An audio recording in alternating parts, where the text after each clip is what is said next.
Welcome to MGS channel. இன்னைக்கு நம்ம சேனலில் பிஎம் கிசான் திட்ட பயனாளர்களுக்கு இந்த 20வது தவணை குறித்து ஒரு முக்கியமான அறிவிப்பு பார்த்தீங்கன்னா தெரியப்படுத்தியிருக்கிறாங்க.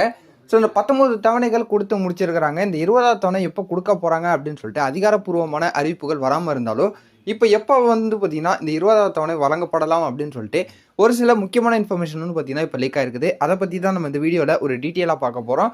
ஸோ இந்த வீடியோவை ஸ்கிப் பண்ணாமல் ஃபுல்லாக பாருங்கள். இப்போ தான் நம்ம சேனலை ஃபஸ்ட்டாக பார்க்குறீங்கன்னா சப்ஸ்கிரைப் பண்ணி பக்கத்தில் இருக்க பெல்லைக்கான கிளிக் பண்ணி வச்சுங்க. வாங்க வீடியோக்குள்ள போய் நம்ம டீட்டெயிலாக பார்த்துடலாம். விவசாயிகளின் நலனுக்காக பல்வேறு திட்டங்களை மத்திய அரசு செயல்படுத்தி வருகிறது. அதில் மிக முக்கியமான திட்டம் தான் பிரதான் மந்திரி கிசான் சம்மன் நிதி யோஜனா திட்டம். இத்திட்டத்தின் கீழ் நலிந்த விவசாயிகளுக்கு அரசு தரப்பிலிருந்து நிதியுதவி வழங்கப்படுகிறது. ஒரு தவணைக்கு தலா 2000 ரூபாய் வீதம் ஒரு ஆண்டில் மொத்தம் 3 தவணைகளில் 6000 ரூபாய் விவசாயிகளுக்கு வழங்கப்படுகிறது. இந்த பணம் விவசாயிகளின் வங்கி கணக்கில் நேரடியாக டெபாசிட் செய்யப்படுகிறது அப்படின்னு சொல்லிட்டு பார்த்தீங்கன்னா தெரியப்படுத்தியிருக்கிறாங்க.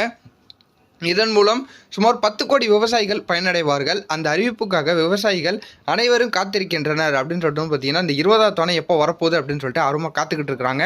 வருகிற ஜூன் மாதம் முதல் வாரத்தில் விவசாயிகளுக்கு பிஎம் கிசான் திட்டத்தின் 20வது தவணை கிடைக்கும் என்று தகவல் வெளியாகியுள்ளது. கடைசியாக இந்த திட்டத்தின் 19வது தவணை பணம் பிப்ரவரி மாதம் ஒரு நிகழ்ச்சியின் போது வெளியிடப்பட்டது. இந்நிலையில் 20வது தவணைக்கான தேதியை அரசு இன்னும் அதிகாரப்பூர்வமாக அறிவிக்கவில்லை என்றாலும் தற்போது வரையில் உள்ள தகவல்களின்படி ஜூன் மாதம் முதல் வாரம் பணம் கிடைக்கும் அப்படின்னு சொல்லிட்டு பார்த்தீங்கன்னா தெரியப்படுத்தியிருக்கிறாங்க. ஸோ பிஎம் கிசான் திட்டத்தின் 20வது தவணையை ஜூன் 7ஆம் தேதிக்குள் மத்திய அரசு வெளியிட வாய்ப்பு உள்ளது. இத்திட்டத்தில் பதிவு செய்துள்ள அனைத்து விவசாயிகளுக்கும் இந்த தவணை தொகை கிடைத்து விடாது. அதில் சில விதிமுறைகளுக்கும் நிபந்தனைகளும் உள்ளன. கேஒய்சி சரிபார்ப்பு மற்றும் நில சரிபார்ப்பு போன்ற பணிகளை செய்து முடித்தால் மட்டுமே பணம் கிடைக்கும். இந்த வேலையை சரியான நேரத்தில் செய்து முடிக்காவிட்டால் தவணை பணம் சிக்கிக் கொள்ள வாய்ப்பு உள்ளது. அதாவது வங்கி கணக்கில் பணம் டெபாசிட் செய்யப்படாது அப்படின்னு சொல்லிட்டு பார்த்தீங்கன்னா தெரியப்படுத்தியிருக்கிறாங்க.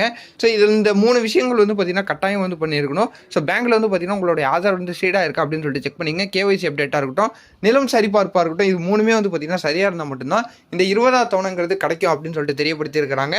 அது மட்டும் இல்லாமல் வரக்கூடிய இந்த ஜூன் மாதத்தில் முதல் வாரம் பார்த்தீங்கன்னா இந்த 20வது தவணை கிடைக்கிறதுக்கு நிறைய வாய்ப்புகள் இருக்குன்னு சொல்லிட்டு பார்த்தீங்கன்னா தெரியப்படுத்தியிருக்கிறாங்க. இந்த 7ஆம் தேதிக்குள்ளே பார்த்தீங்கன்னா இந்த பணம் கிடைக்கிறதுக்கு வாய்ப்புகள் இருக்குது. அதிகாரப்பூர்வமான அறிவிப்பு பார்த்தீங்கன்னா இந்த மாதம் இறுதிக்குள்ளேயே வரத்துக்கும் பார்த்தீங்கன்னா வாய்ப்புகள் இருக்குது. ஸோ அந்த அறிவிப்புகள் தெரியப்படுத்தினாலும் நான் உங்களுக்கு அதை அடுத்தடுத்த வீடியோவில் அப்டேட் பண்ணுறேன். ஸோ இந்த தகவல் உங்களுக்கு பயனுள்ளதாக இருந்துச்சுன்னா உங்கள் ஃப்ரெண்ட்ஸ் அண்ட் ஃபேமிலி எல்லாருக்கும் ஷேர் பண்ணி விடுங்க. அவங்க பார்த்து தெரிஞ்சுக்கிட்டோம். இதே போல் வேறு ஏதாவது நல்ல தகவல் நல்ல அப்டேட்டோட நான் உங்களை அடுத்தடுத்த வீடியோவில் பார்க்குறேன்.